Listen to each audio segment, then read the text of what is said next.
Good morning students, myself Professor Anil Kumar, and today I'll be covering the next topic of object oriented programming using C++. So topic for today's discussion is object as function arguments. So it is of further two types, pass by value and pass by reference. So we will be discussing the both. So let's start. So first I hope you are clear about what is meant by a function. So function is a set of statements that perform a particular task. जो आपका function है उसका मतलब क्या है कि आपने set of statements जो है लिख रखी होती हैं जो किसी पर्टिकुलर एक तरह के टास्क को जो परफॉर्म करता है, ठीक है। फंक्शन में हम इसका दो चीज़ें पढ़ते हैं, एक प्रोटोटाइप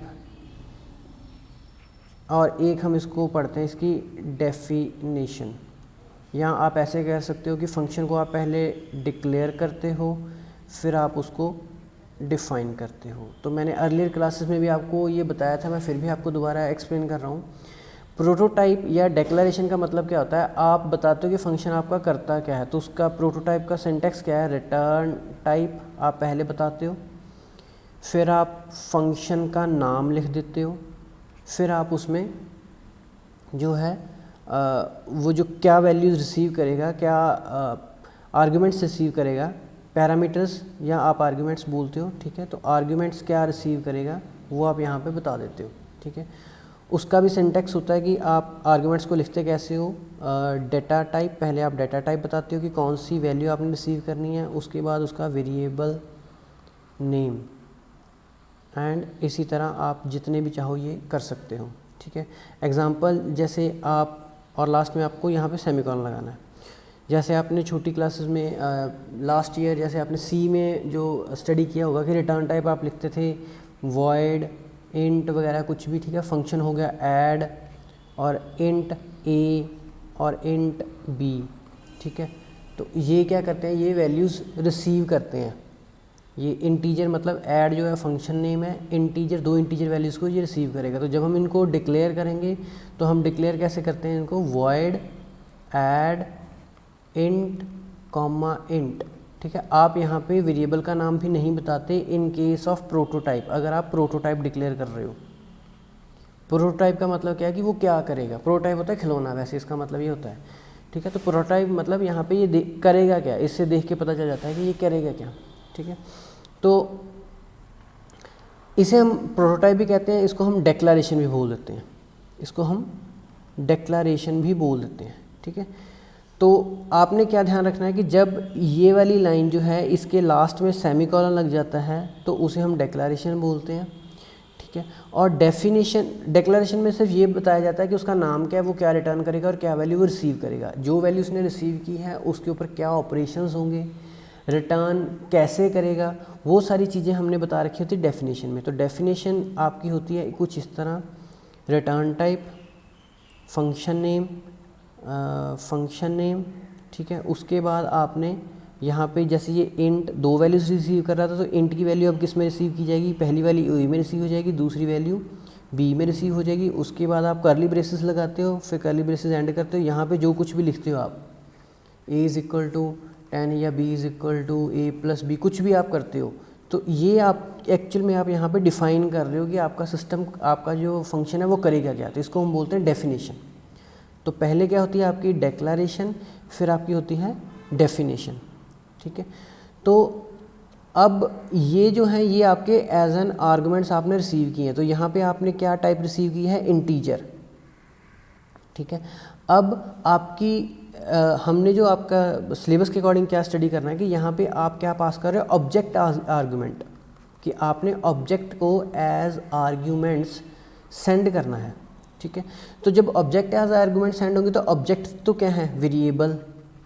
जिस तरह आपका इस केस में ए वेरिएबल है और बी वेरिएबल है तो इस केस में क्या होगा, आपका ऑब्जेक्ट वेरिएबल होगा। तो जब आप फंक्शन डिक्लेयर करोगे, फंक्शन का प्रोटोटाइप बनाओगे तो इट मीन्स आपको इंटीजर, यहाँ पे जहाँ पे आपने ये डेटा टाइप इंटीजर लिखी है, यहाँ पे आपको कौन सी डेटा टाइप लिखनी पड़ेगी, यूज़र डिफाइंड डेटा टाइप यानी कि आपको क्लास लिखना पड़ेगा, क्लास का नाम लिखना पड़ेगा। ठीक है, तो आप क्या लिखोगे, जैसे ऐड का ही है नाम तो वॉइड ऐड, आपकी क्लास का नाम अगर ए है तो ए का एक ऑब्जेक्ट रिसीव कर रहे हो आप। ठीक है, दूसरा बी का भी ऑब्जेक्ट हो सकता है।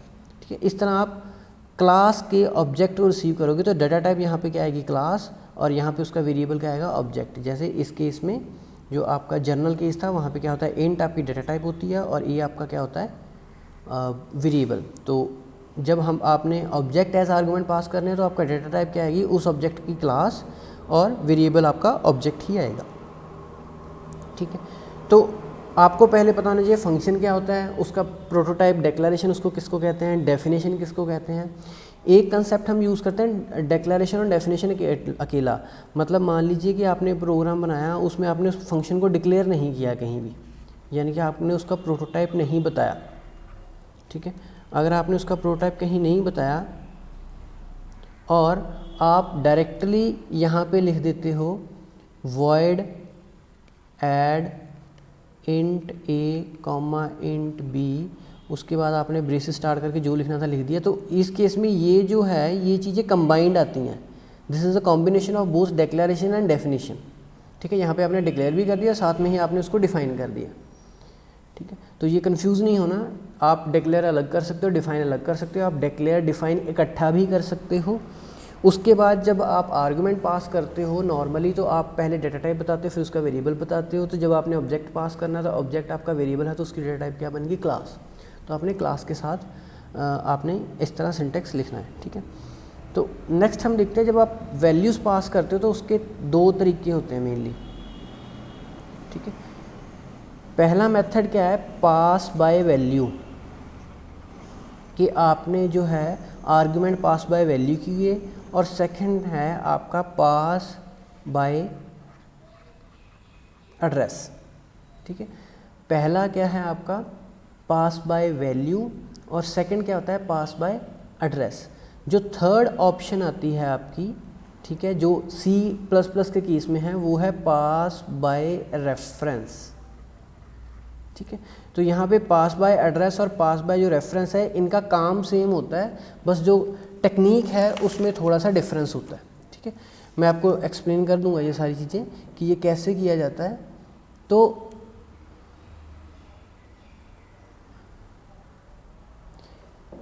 पहले आपको क्या करना है, यहाँ पे जब आप पास बाय वैल्यू करते हो, जब आप पास बाय वैल्यू करते हो, इट मीन्स क्या आप सेंड करते हो, आप जो आर्गुमेंट की कॉपी सेंड करते हो। आप इसको ऐसे समझिए कि ये आपका फंक्शन है कोई, उसमें आप वेरिएबल की वैल्यू जो है वो रिसीव कर रहे हो। मैं यहाँ पे इंट ही ले रहा हूँ समझाने के लिए। यहाँ पे आपने फंक्शन को जब कॉल की तो आपने ए की, यहाँ पे आपने बी की वैल्यू ले लो, बी की वैल्यू यहाँ पे कर दी ए ही ले लो, चलो सेम ही रख लो, ए इज इक्वल टू यहाँ पर 10 कर दो और यहाँ पे पास क्या कर दो, ए। तो जब आपने ए पास किया तो इस ए की वैल्यू यहाँ पे कॉपी हुई है। ठीक है, तो यानी कि इस ए की वैल्यू भी यहाँ पे 10 हो जाएगी। यहाँ पे आप मॉडिफिकेशंस करो, a is equal to A plus 10 कर दो तो ए की वैल्यू यहाँ पे क्या होगी, 20।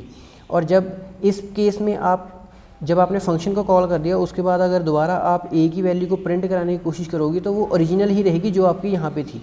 ओरिजिनल यहाँ पे 10 थी, ओरिजिनल वैल्यू ही यहाँ पे 10 रहेगी, क्योंकि यहाँ पे कॉपी पास की गई है, इसलिए आपने जो मॉडिफिकेशंस की हैं वो किस में हुई हैं, सिर्फ कॉपी में हुई हैं, ओरिजिनल वैल्यू में वो चेंजेस नहीं हुई। ठीक है, तो पास बाय वैल्यू में आपने ध्यान क्या रखना है, you always pass a copy of an argument. आप कॉपी पास करते हो, आपकी ओरिजिनल वैल्यू जो है वो चेंज नहीं होती, original value doesn't get changed. जो आपकी ओरिजिनल वैल्यू है वो कभी भी चेंज नहीं होती।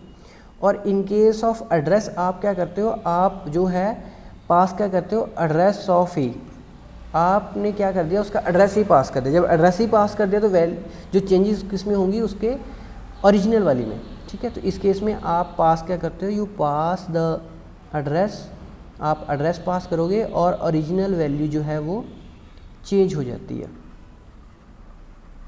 जैसे यहाँ पे आप फंक्शन लिख लीजिए, जैसे हमने पहले किया इंट ए, तो यहाँ पे ए इज़ इक्वल टू ए, मैं पूरा सिंटेक्स नहीं लिख रहा, सिर्फ समझाने के लिए लिख रहा हूँ, वैसे इसका पूरा सिंटेक्स कुछ अलग आएगा। तो A is equal to A plus A is equal to 20 हो जाएगा। यहाँ पे आपने ए की वैल्यू चेंज कर दी है और फंक्शन को आपने क्या पास किया, एड्रेस ऑफ ए। तो पास करने से पहले आप ए की वैल्यू सेट कर दो, मान लीजिए 10, तो आपने पास कर दी तो यहाँ पे 20। अब जब दोबारा ए की वैल्यू को प्रिंट कराओगे तो यहाँ पे 20 आएगा, क्योंकि पास क्या हुआ था इसका एड्रेस, तो ओरिजिनल वैल्यू चेंज हो जाएगी। ओरिजिनल वैल्यू स्टार्टिंग में क्या थी, 10 थी, तो अब क्या बन जाएगी वो 20, क्योंकि हमने यहाँ पे ओरिजिनल वैल्यू पास कर दी, ओरिजिनल उसका एड्रेस पास कर दिया। But in case of pass by value हम क्या पास करते हैं, उसकी सिर्फ कॉपी पास करते हैं। तो इस केस में ये वाली जो वैल्यू है ये सेम रहती है, ठीक है, ओरिजिनल वैल्यू सेम रहती है। पास बाय रेफरेंस में भी सेम है, पर पास बाय रेफरेंस का क्या मतलब है, आप एलियास का यूज़ करते हो। एलियास मतलब होता है जैसे आपका निक नेम होते हैं आपके, ठीक है। आप चाहे छोटे नेम, आपका कच्चा नाम पक्का नाम होता है घरों पे, तो वो जो निक नेम आप यूज़ करते हो, चाहे आप फुल नेम यूज़ करो, उसका मतलब तो सेम ही है, बंदा तो सेम ही रहेगा। इस केस में भी क्या है, आप एड्रेस की जगह उसका क्या पास कर देते हो, उसका निक नेम, उसका अलियास पास कर देते हो। तो जब आपने अलियास पास कर दिया तो तब भी जो आपकी वैल्यू है वो ओरिजिनल ही चेंज होगी। इसमें भी आपकी ओरिजिनल वैल्यू गेट्स चेंज्ड, इसमें भी आपकी ओरिजिनल वैल्यू जो है वो चेंज हो जाती है। तो आपने ध्यान क्या रखना है, आपको सिर्फ ये याद रखना है कि आपने पास बाय वैल्यू में आपकी ओरिजिनल वैल्यू जो है वो चेंज नहीं होती, आप कॉपी पास करते हो। पास बाय एड्रेस में आप फंक्शन को उसका एड्रेस पास कर देते हो, इसलिए भी आपकी ओरिजिनल वैल्यू चेंज हो जाती है। और पास बाय रेफरेंस में आप उसका अलियास यानी कि उसका आप निकनेम पास कर देते हो, तो उस केस में भी आपकी ओरिजिनल वैल्यू जो है वो चेंज हो जाती है। तो अब हम इसको with the help of program इसको अंडरस्टैंड करेंगे, ठीक है। तो मैं आपको प्रोग्राम बना के दिखा देता हूँ। तो यहाँ पे हम फाइल को पहले एक न्यू जो है फाइल ले रहे हैं। तो जैसे मैंने बताया कि पहले ही हम सेव कर लेते हैं, तो मैं इसको BA/BSc के अंदर जो है सेव कर रहा हूँ। तो मैं रख देता हूँ नाम इसका जो है हम रख देते हैं पास बाय वैल्यू। पहले पास बाय वैल्यू हमने रख दिया, ठीक है। तो पास बाय वैल्यू में हम क्या करेंगे, हमने ये शो करना है कि program to pass object as argument pass by value. आप पास बाय वैल्यू पास करोगे तो हमने क्या शो करना है कि आपने जो वैल्यू पास की आपकी ओरिजिनल वैल्यू चेंज नहीं हो रही। तो हम प्रोग्राम को इस ढंग से बनाएंगे कि हम फंक्शन को कॉल करने से पहले भी जो ओरिजिनल वैल्यू उसको प्रिंट करा लेंगे, फंक्शन के विदिन भी उसको प्रिंट करा लेंगे क्योंकि फंक्शन उसमें कुछ मॉडिफिकेशंस करेगा, और फंक्शन के बाद भी उसकी वैल्यू को प्रिंट करा लेंगे। अगर पहले वाली वैल्यू और बाद वाली वैल्यू जो है आपकी सेम रहती है और फंक्शन वाली जो मॉडिफाइड हो जाती है, तो इट मीन्स आपकी कॉपी वाला जो आपका कंसेप्ट है आप उसको आपने उसको वेरीफाई कर लिया कि ये पास बाय वैल्यू ही हो रहा है, ठीक है। तो अभी जो है हम सीधा इसका हैश इंक्लूड आयोस्ट्रीम पहले लगा लेते हैं, उसके बाद हैश इंक्लूड कोनियो, ठीक है। क्लास हमने ले ली ए की क्लास ले रहा हूँ मैं, इसमें मैं पब्लिक में ही सारा काम कर रहा हूँ, ठीक है। इसका रीज़न ये है कि हमने ए की वैल्यू को जो चेक करना है, ठीक है। तो हम वॉइड मॉडिफाई, ये एक फंक्शन का नाम ले लिया, इसमें ए का ऑब्जेक्ट जो है ये रिसीव कर लेगा, ठीक है। और इसमें ए की वैल्यू को हम जो है मॉडिफाई कर देंगे, क्योंकि ऑब्जेक्ट में वैल्यू आई है, ठीक है।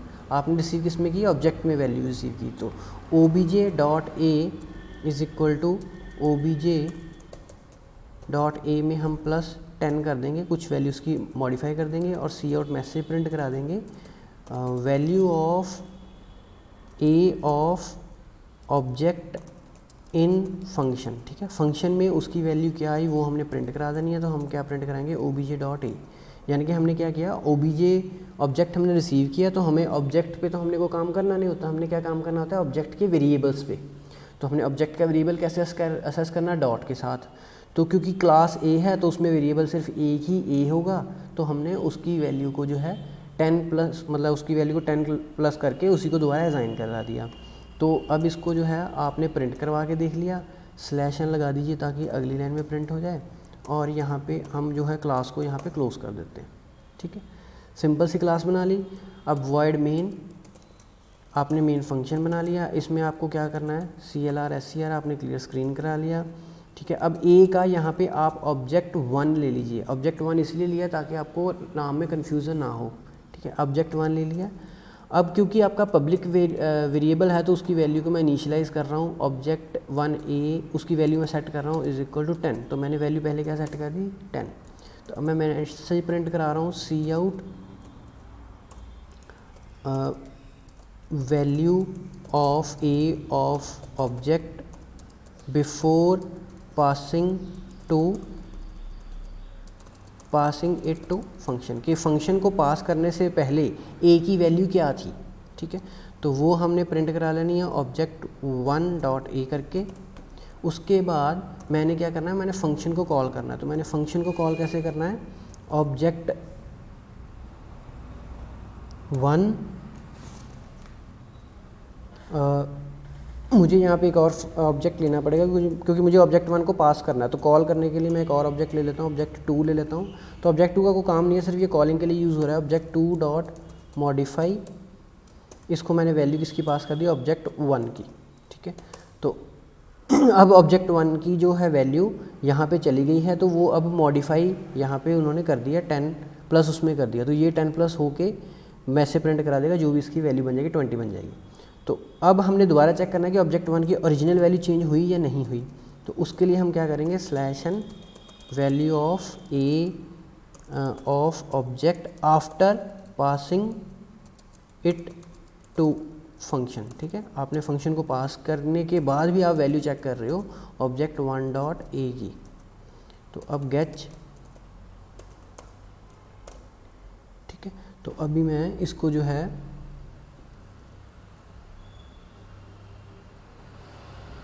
रन नहीं करना चाहता, मैं सिर्फ इसको कंपाइल करना चाहता हूँ। मैं control F9 function F9 simple किया, ठीक है। तो अब देख लीजिए कि अब आउटपुट में क्या है कि अगर आपकी आउटपुट पहले अब value of object before passing उसकी वैल्यू आनी चाहिए 10, मॉडिफिकेशन में उसकी वैल्यू आनी चाहिए 20, उसके बाद दोबारा से हम वैल्यू ऑफ ए की after passing it to function check कर रहे हैं। अगर ये वाले यहाँ पे ये दोनों की वैल्यू अगर सेम आई तो इट मीन्स यहाँ पे क्या पास हुआ था, कॉपी उसकी ओरिजिनल वैल्यू चेंज नहीं हुई। अगर इन दोनों की वैल्यू डिफरेंट आती है तो इट मीन्स क्या हो गया, आपका यहाँ पे कॉपी पास नहीं हुई थी, आपकी ओरिजिनल वैल्यू ही चेंज हो गई थी। तो अभी हम पास बाय वैल्यू कर रहे हैं, इसलिए होना क्या चाहिए, इन दोनों की जो वैल्यू है वो सेम आनी चाहिए और इसकी डिफरेंट आनी चाहिए। तो अब मैं इसको रन कर रहा हूँ। तो आप देख सकते हो कि पहले value of A of object before passing it to function वो 10 ही है, 10 हमने इनिशियलाइज किया था, उसकी कॉपी चली गई। कॉपी के ऊपर जो मर्जी करते रहो, मुझे कोई फ़र्क नहीं पड़ रहा। कॉपी को आपने 20 कर दिया, आप 30 कर दो, 40 कर दो, जो मर्जी कर दो। जब वो value after passing it to function वापस आपने दोबारा फंक्शन को कॉल करने के बाद दोबारा ओरिजिनल वैल्यू को चेक किया तो वो एज इट इज़ ही पड़ी हुई है। तो इट मीन्स आपका क्या पास हुआ, as a copy. Pass by value में क्या होता है, आपका जो वेरिएबल है उसकी ओरिजिनल वैल्यू चेंज नहीं होती, आप जो पास करते हो फंक्शन को वो क्या होती है, सिर्फ एक कॉपी पास होती है। अब इसी प्रोग्राम को हम मॉडिफाई करेंगे एड्रेस में, ठीक है। तो मैं इसी को एज इट इज़ जो है वो कॉपी कर रहा हूँ, edit copy function file new, मैंने न्यू फाइल बना लिया है। इसको मैं यहाँ पे एडिट पेस्ट, उसके बाद फाइल सेव, मैं इसको कर रहा हूँ pass by address, pass by reference. पहले पास बाय रेफरेंस कर लेते हैं, ये सिंपल है, पास बाय रेफरेंस। तो ओके कर दिया इसको मैंने। तो इसमें क्या करना है, आपने सिर्फ पास बाय रेफरेंस में क्या करना है, उसका अलियास जो है वो पास करना है। तो अलियास को पास करने का सिंपल सा तरीका क्या है, यहाँ पे आपको ये एम्परसेंट साइन लगाना होता है बस। अगर आपने यहाँ पे एम्परसेंट साइन लगा लिया तो इट मीन्स आपने उसको एज अ अलियास जो है वो रिसीव किया, ठीक है। तो अब हम इसको रन करके देख लेते हैं। पहले एरर देख लेते हैं, एरर कोई नहीं आया। अब मैं इसको जो है रन करके देख रहा हूँ। तो अब आप देखिए value of A of object before passing it to function 10 था, क्योंकि हमने उसका अलियास पास किया है, यानी कि हमने उसका जो है उसका निक नेम पास किया है, उसका शॉर्ट नेम पास किया है, आप कह सकते हो। तो उसका निक नेम पास करने के कारण मतलब बंदा तो वही रहेगा, वेरिएबल तो वही रहेगा। तो इसलिए उसकी जो ओरिजिनल वैल्यू है वो फंक्शन से रिटर्न होने के बाद उसकी ओरिजिनल वैल्यू जो है वो चेंज होगी। पहले ओरिजिनल वैल्यू 10 थी, अब ओरिजिनल वैल्यू जो है वो क्या होगी 20। तो इट मीन्स आपका क्या पास हुआ था, उसका निक नेम पास हुआ था, ठीक है। तो इस केस में आपकी ओरिजिनल वैल्यू जो है वो चेंज हो जाती है, जो हमने स्टडी किया था। अब जो लास्ट है पास बाय एड्रेस, तो वो भी हम देख लेते हैं। तो आपने यही इसी को मैं सिर्फ पेस्ट कर रहा हूँ और इसी को मैं सेव कर लेता हूँ। तो इसका नाम हम रख लेते हैं पास बाय एड्रेस। ठीक है, तो पास बाय एड्रेस में क्या होता है, आपने एड्रेस पास करना है। तो एड्रेस पास करने का जो तरीका है वो है आपको यहाँ पे एड्रेस ऑफ ऑपरेटर लगाना पड़ता है। आप यहाँ पे क्या लगाते हो, एड्रेस ऑफ ऑपरेटर। ठीक है, तो पहले वाले केस में क्या था, रिसीविंग के टाइम आपने डिसाइड किया था कि आप अलियास को रिसीव कर रहे हो। तो इस केस में आप एड्रेस को पास करते हो। एड्रेस हम कैसे लिखते हैं, एड्रेस ऑफ ऑपरेटर से। तो यहाँ पे आपने क्या लगा देना है, इसको स्टार। ठीक है, कि आपने ऑब्जेक्ट को रिसीव किया। तो जब स्टार लग गया तो ये ऑब्जेक्ट डॉट ए नहीं चलेगा, ये चलेगा एरो के साथ। ठीक है, अभी ऑब्जेक्ट क्या है, ये पॉइंटर है। ठीक है, ये पॉइंटर, इसको हम बोलते हैं, ये आपका कंसेप्ट भी होता है कि pointer to objects. Pointer to object का मतलब क्या होता है कि ऑब्जेक्ट के एड्रेस को आप होल्ड कर रहे हो। तो ये आपने सी में भी पढ़ा होगा, मैं आपको रिपीट कर देता हूँ कि जो आपका एड्रेस होते हैं, पॉइंटर का मतलब pointer is a special variable that receives the address of another variable.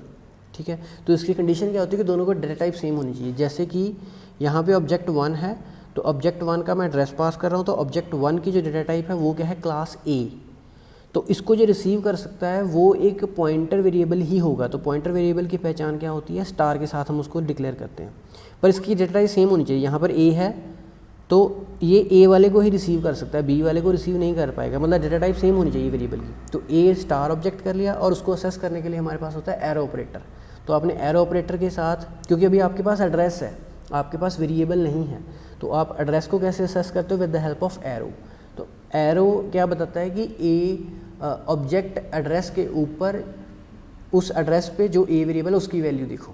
ठीक है, तो अभी आपने ए की वैल्यू को मॉडिफाई कर दिया है और यहाँ पे हम दोबारा इसको एरो से डिस्प्ले कर रहे हैं। ठीक है, तो अब इसका नाम चेंज कर देते हैं यहाँ पे, पास बाय एड्रेस। तो अभी मैं इसको कंपाइल कर रहा हूँ, तो देख लेते हैं एरर आता है नहीं आता है। कोई एरर नहीं आया, तो अभी मैं इसको रन कर रहा हूँ। तो अभी आप देखिए कि इसकी आउटपुट जो है वो क्या आती है। अब भी देखिए कि before passing it to function वो 10 ही थी, क्योंकि हमने एड्रेस पास कर दिया, इट मीन्स आपकी ओरिजिनल वैल्यू में ही चेंजेस होनी चाहिए। तो वो 20 चला गया, उसको मॉडिफाई कर दिया हमने 20 में, तो आपकी ओरिजिनल वैल्यू भी क्या चेंज होगी, 20। तो आपकी पास बाय रेफरेंस और पास बाय एड्रेस की आउटपुट सेम आती है, पर उसको कॉल करने का ढंग जो है, या आप कह सकते हो कि बैकएंड पे उसकी जो प्रोग्रामिंग में डिफरेंस है कि पास बाय रेफरेंस में आप उसका निकनेम सेंड करते हो और पास बाय एड्रेस में आप उसका एड्रेस सेंड कर देते हो। ठीक है, तो आई होप कि ये आपको क्लियर हो गया होगा। इन केस आपको कोई डाउट है तो आप मुझे कांटेक्ट कर सकते हो। एक सिर्फ आपने इसका, जब आपको जो क्वेश्चन आता है तो आपने पहले ये बताना होता है कि फंक्शंस क्या होते हैं। उसके बाद आपने बताना होता है कि जैसे आप फंक्शंस को नॉर्मल डेटा टाइप्स पास कर सकते हो, उसी तरह आप user defined data types that is classes को भी पास कर सकते हो। तो आप क्लासेस को एज एन ऑब्जेक्ट ही पास करोगे। उसके बाद पास बाय एड्रेस की आपको ऐसे लिखना होता है, पास बाय वैल्यू में आपको लिखना होता है कि in case of pass by value the original values doesn't get affected, we pass a copy to a function and the function only make the changes to the copy, not to the original values. But in case of reference, you just pass the alias of a variable to the function, and whatever the changes the function made on that particular alias, it will be reflected in the original values.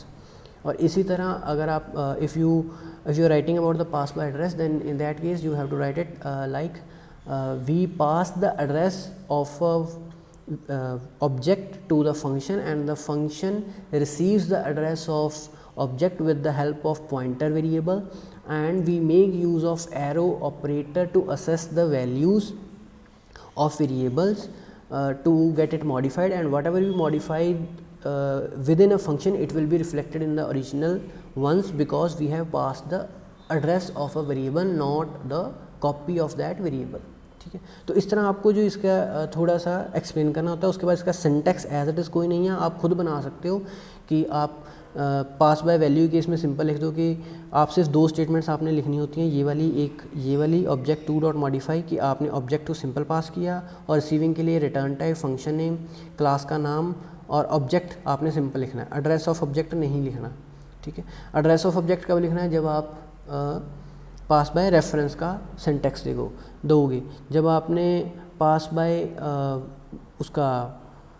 Bye address का देना है, तब आप क्या लिखोगे, यहाँ पे pointer object का नाम लिख दोगे। तो इसका एज इट इज सिंटैक्स नहीं है, पर आपको एग्जाम में क्रिएट करना पड़ता है डिपेंडिंग अपॉन कितने मार्क्स का आपके पास क्वेश्चन है।